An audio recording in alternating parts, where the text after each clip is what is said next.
Jika mendengar istilah Stonehenge, sebagian dari kita pasti akan langsung membayangkan sebuah monumen prasejarah di Inggris yang terdiri dari tumpukan batu raksasa yang membentuk lingkaran.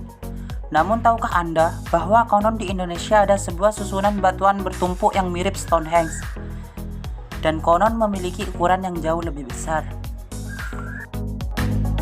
Konon, batuan tersebut terdapat di daerah Bondowoso, Jawa Timur, kota yang sebelumnya terkenal sebagai penghasil pengenang tape ini. Belakangan dihebohkan oleh tumpukan batuan raksasa yang kemudian dijuluki sebagai Stonehenge Bondowoso. Batu susun ya, kalau di Bondowoso itu memang ada beberapa cerita dari masyarakat Bondowoso yang mengatakan itu magic. Ada sebagian yang terbentuknya itu secara alami gitu, dari ratusan tahun mungkin ya. Karena itu kalau Masnya tahu sendiri daerah sana itu kan tersusunnya itu kalau oleh masyarakat sendiri atau artinya dari masyarakat yang menyusun itu nggak masuk akal loh Mas ya. Karena Masnya kan tahu kan bentuknya itu besar segitu sampai terbentuk kayak gitu. Itu menariknya di situ gitu. Di sini ada batu soon yang kayak di Inggris, batu yang disusun-susun gitu. Cerita menurut warga di situ, itu tempat pelariannya Minyak Jinggo yang bertarung sama Damar Wulan, dikejar-kejar dia lari ke situ di sekitar batu-batu situ. Terus kalau nggak salah di situ itu ada gua sama air terjun juga Mas. Batunya itu macam-macam, ada batu kembar, batu susun-susun gitu. Berbagai informasi yang telah kami dapatkan dari masyarakat Bondowoso terkait batu susun atau batu soon dalam bahasa masyarakat setempat, mulai dari bentuknya alam, peninggalan alam zaman megalitikum, hingga terbentuk akibat campur tangan makhluk gaib. Hal menarik lain yang tim dengar mengenai keberadaan batu susun tersebut adalah areal sekitar batu soon tersebut, yang konon angker dan sering terjadi kejadian tak masuk akal disaksikan warga sekitar. Batu ini ya, sering itu setiap Jumat malam Selasa itu kedatangan cahaya. Oh ya, Cahaya itu, iya. besar gitu. Besar, kayak anu itu ya, kayak kendi itu. Datang, Bapak sendiri gitu. pernah lihat sendiri? Iya, pernah lihat. Biasanya malam Jumat ya? Setiap malam Jumat. Nah, terus habis itu, karena itu banyak cahaya, pernah ini Pak Kiai orang Madura. Pernah itu pada waktu itu ya selama 7 hari, artinya lah syukuran di sini. Syukuran banyak orang itu termasuk bapak mertua saya sudah meninggal. Ini dulu syukuran di sini.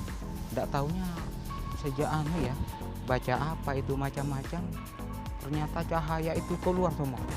Iya, keluar cahaya itu yang ngumpul di sini tuh keluar cahaya.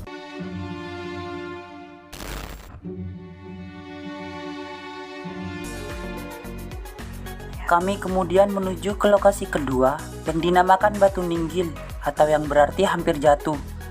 Dinamakan demikian karena batu tersebut tampak terdiri dari 2 buah batu yang bertumpuk dan batu bagian atas terlihat hampir terjatuh. Namun meski dicoba didorong oleh 10 orang dewasa sekalipun batu tersebut tidak dapat tergulir.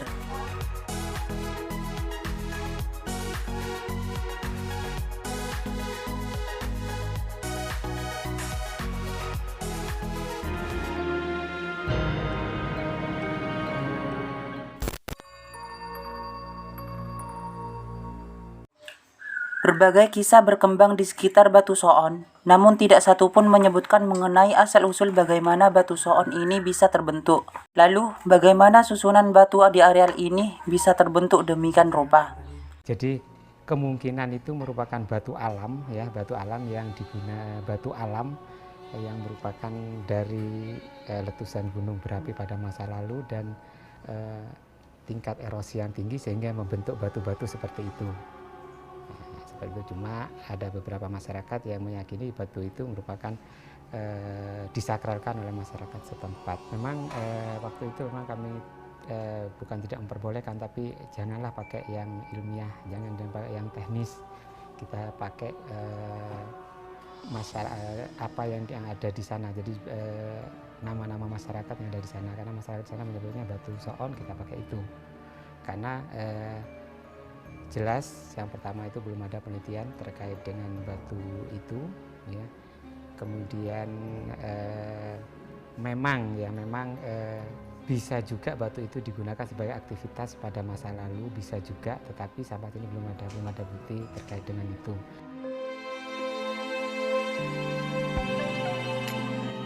Meskipun asal-usul batu soon hingga kini simpang siur, namun sudah kewajiban kita lah menjaga kekayaan alam dan budaya yang negeri kita miliki. Karena tanpa kepedulian dari masyarakat, semua peninggalan maupun keindahan alam yang ada hanya akan menjadi sebuah cerita di kemudian hari, yang tidak bisa dinikmati lagi oleh anak cucu kita kelak.